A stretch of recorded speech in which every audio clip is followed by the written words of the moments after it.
The Senate Judiciary Committee is digging into social media giant Meta's purported suppression of child safety research and unfolding as whistleblower testimony brings a corporate reckoning. In the marble-covered halls of the Dirksen Senate building, the stage was set for yet another moment of awakening. It was at the Senate Judiciary Subcommittee on Privacy, Technology, and the Law, and it's a damning chapter in the continuing saga of big tech's accountability. The hearing was titled Hidden Harms Examining Whistleblower Allegations That Meta Buried Child Safety Research, and it was no ordinary congressional inquiry. It was, in fact, a searing indictment of Meta, the sprawling empire behind Facebook, Instagram, and the immersive worlds of virtual reality. They have been accused of systematically silencing internal studies that exposed profound dangers to children. The hearing was chaired by Senator Marsha Blackburn, with questions from senators like Katie Britt, Josh Hawley, and Richard Blumenthal, and it examined the corporate culture that, whistleblowers claimed, valued user engagement and profits over the vulnerability of young users. At the heart of the testimony were two former Meta researchers who turned whistleblowers, Dr. Jason Satizon and Casey Savage, whose courageous disclosures painted a chilling picture of manipulated data, erased evidence, and, as Blackburn later described it, a disgusting web of lies. The flame was ignited by a Washington Post investigation just days prior, which first brought light to the whistleblowers' claims.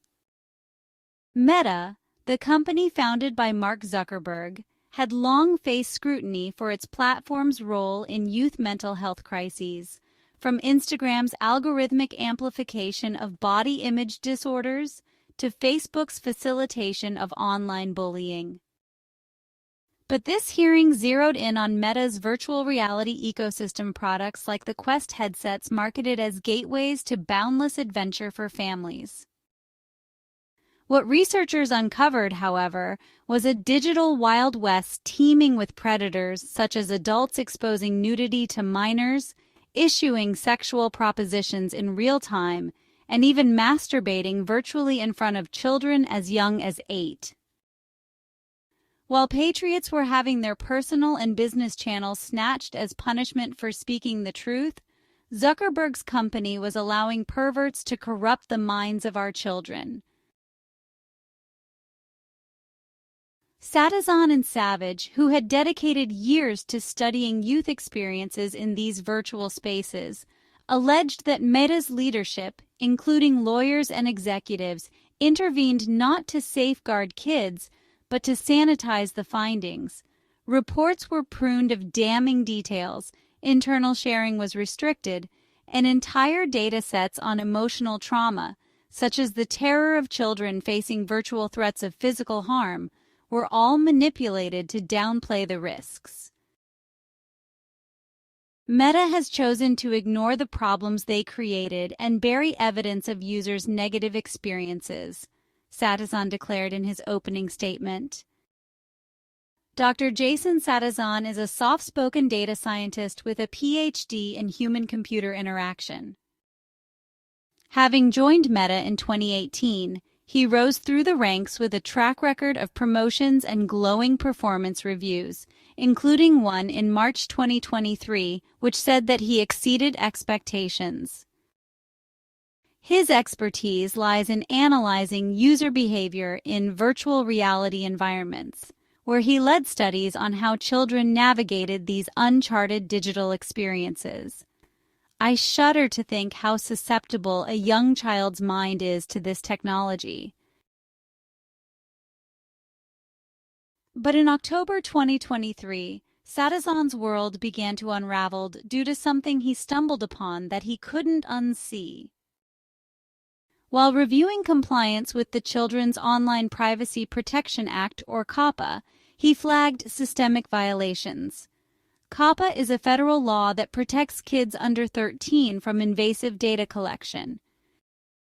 He discovered that Meta's virtual reality platforms were collecting sensitive data on minors without proper consent, which exposed them to tailored ads and algorithmic pushes that blurred the line between play and predation.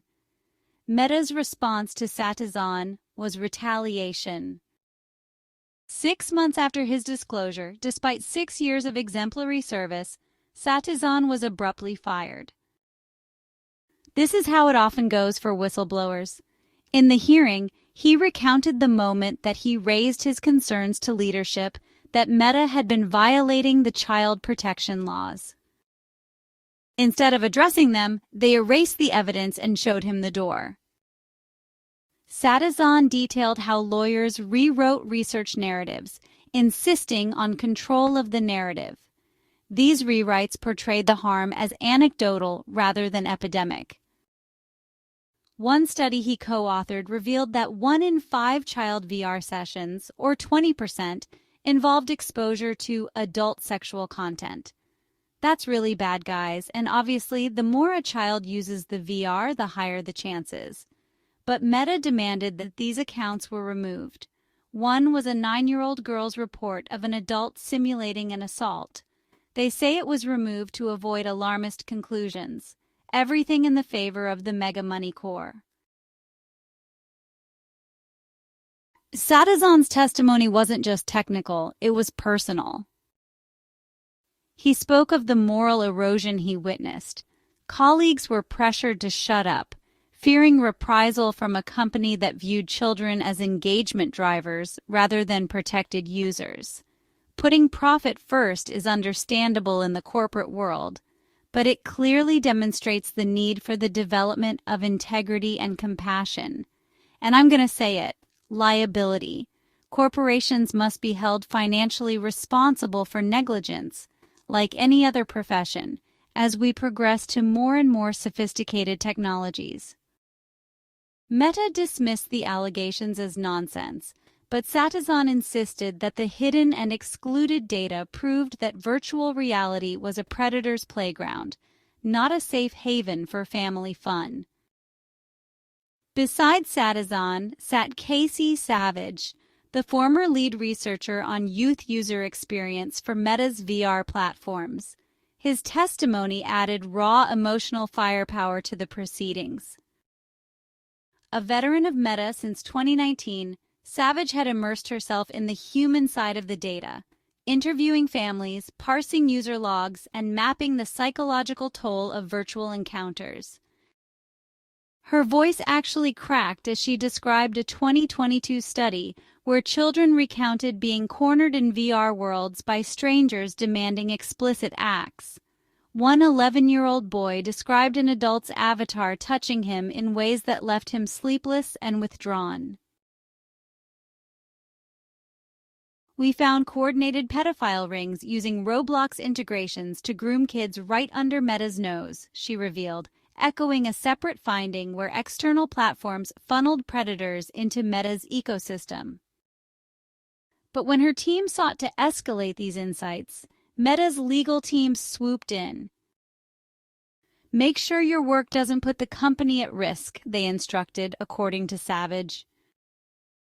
Reports were flagged for sensitivity review, resulting in the deletion of key sections on emotional distress, data showing spikes in anxiety and PTSD-like symptoms among exposed youth. Savage, who had navigated the fallout from earlier whistleblowers like Frances Haugen, painted Meta's internal playbook as a masterclass in suppression, labeling leaks as harmful to researchers, fostering a culture of fear where raising alarms equated to career suicide. During questioning from Senator Hawley, she didn't mince words about Zuckerberg's complicity. When asked if the CEO was aware of these horrors, Savage replied bluntly, "The only way he would not be aware is if he had never used his own headset." Hawley compared this with Zuckerberg's January 2024 testimony before the same committee, where he had downplayed VR risks, calling the discrepancy extraordinary. Blackburn, probing Savage on parental controls, demonstrated live how convoluted Meta's safeguards were, and even she, a tech-savvy senator and mother, struggled to activate them, underscoring the company's indifference. One could feel the bipartisan outrage, a rare congressional unison in an era of constant division.